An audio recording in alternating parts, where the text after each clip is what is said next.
Hello, everyone, and welcome to Grounded Health and Wellness. My name is Kate, and today I wanted to talk to you about how to build a healthy solar callus. So, what do I mean by that?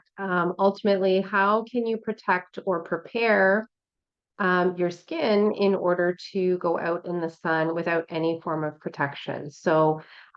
This is kind of away from the mainstream way of thinking as far as us being kind of told to be afraid of the sun and the UV index and skin cancer and all the things. And what I'm here to tell you today is that is actually not the case. As long as we utilize the sun safely, it's actually more beneficial for our biology to receive the sun in through the bare skin so we can get the proper benefits of vitamin D.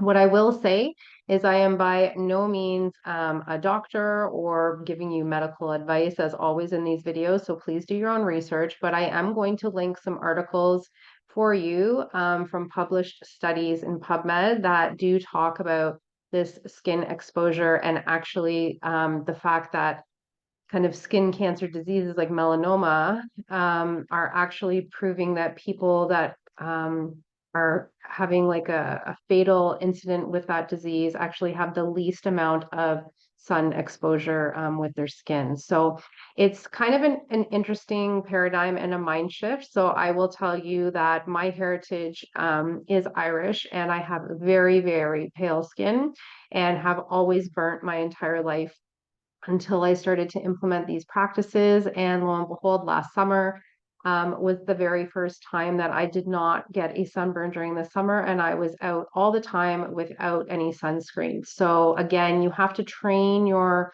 body and your skin properly in order to do this practice. All right, so I'm going to dive into it. So, first things first, there are kind of three aspects of daylight that you need to become very familiar with. So, if you're new here, you might want to check some earlier videos as I talk about the importance of sunrise and getting that first light into the eyes in the day. I'm not going to spend a lot of time talking about that in this video, so we can focus on the solar callus. But once sunrise is up, you want to make sure that is the first light entering your eyes. That immediately tells your body chemistry to start to prepare your body to be exposed to the sun that day. So it's kind of the first signal to shut down other things like melatonin production, that's for nighttime, and kind of kickstart cortisol as you head into your day. And we're just kind of making sure that all of those circadian rhythms are online. Secondly, following sunrise, usually about an hour or so afterwards, is when UVA comes online. So this is the spectrum of rays from the sun that are really beneficial for our hormonal health. So when we're talking about things like thyroid, serotonin, dopamine, all of our kind of biochemistry of happiness hormones start to come online when we have UVA exposure. When we are trying to prepare our skin to go into the sun for the day, if we plan to be out during UVB, when vitamin D is available, we want as much skin as possible to have exposure to that UVA. It's kind of like a primer for the skin to prepare it for that exposure to the UVB. So as you guessed it, UVB comes online next. And these are the rays that carry the important vitamin D at particular times of the year as well. I'll just put that with a disclaimer. But during most summer months, this UVB and the vitamin D is available. And this is when we can kind of really be more susceptible to burning because the UV index is higher later in the day when UVB is online and so forth. So this is where we really want to kind of gently prepare the body, get it used to being exposed to the sun. So I always say you need to know your skin type first and foremost. I mentioned that I'm fairly fair. I think I rate a Fitzpatrick 2 on the skin scale. And I had to really work to exposing myself for longer periods of time to sunlight to get that vitamin D. So as early as April in northern, like in the north, I'm in Canada, I would start kind of sitting out on my back deck with shorts and a t-shirt on for UVA, and then going out for about 10 minutes front and then 10 minutes laying on my belly during UVB. And then that was it. And then I was not putting my bare skin out exposed to the skin without some kind of protection. Now I wasn't using sunscreen, but if say I was going to one of my children's activities that were outdoors, or I was taking the dog for a walk in the middle of the day, I was just making sure I had a hat on and I was putting on some kind of other protective, like a linen long sleeve shirt or something like that to protect myself. So I didn't push the limit of my skin past that exposure. As the months went on and rolled into summer, and I was continuing to do these practices, I was able to stay longer without any protection for my skin. Now, one of the things to watch for is your body is very brilliant and will give you messages as long as you're willing to pay attention to them. So, when the sun is reacting with your skin, I'm not going to get into all the science about that because that, of course, is not my background of knowledge. I'm going to give you handy links that you can read about that if you're interested. But there is a histamine response that happens in the skin. That's kind of when you start to get that pinkening.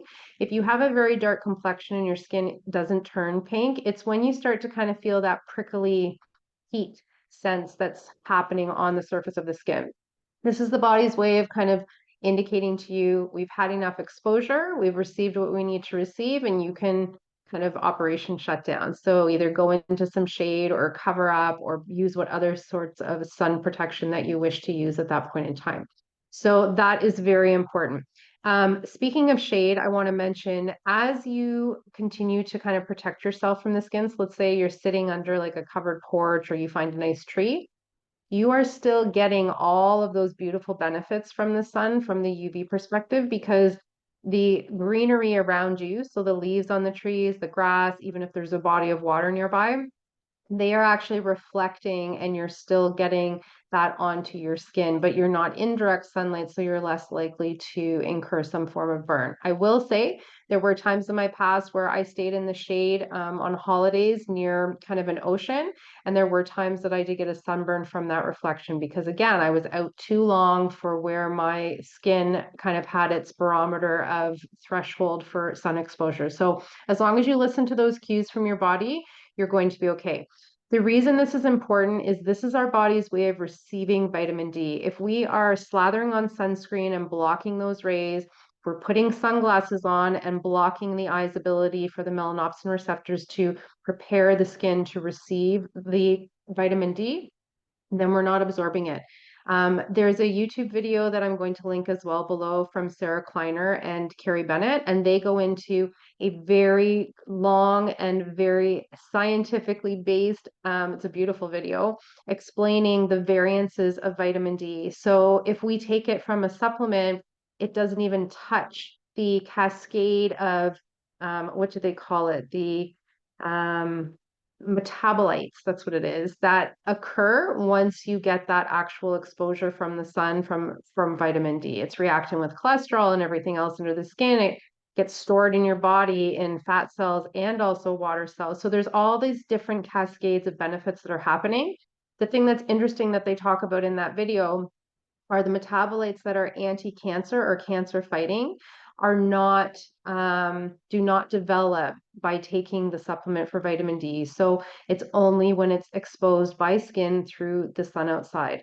Biology knew what's up, nature knew what's up. That's why we were meant to be outside and not living in these areas with artificial light and just planning to take, a dropper to get this vitamin and all the benefits. And I think that's why we're also unfortunately seeing more people getting sicker and things like that. We're stepping away from living lives outside or living our recreational time outside and reaching more for kind of nutraceuticals or other formats to get all of these benefits that nature gives us for free. So the other thing I'll include down there is there's a couple apps. So there's a D-Minder app where you can download on your phone, and that'll kind of tell you when vitamin D comes online. You can kind of log sessions, I believe. And then there's also, it tells you kind of, I think in there it has the chart for your skin type, so you can kind of figure out where you're at and how long you should be out in the sun.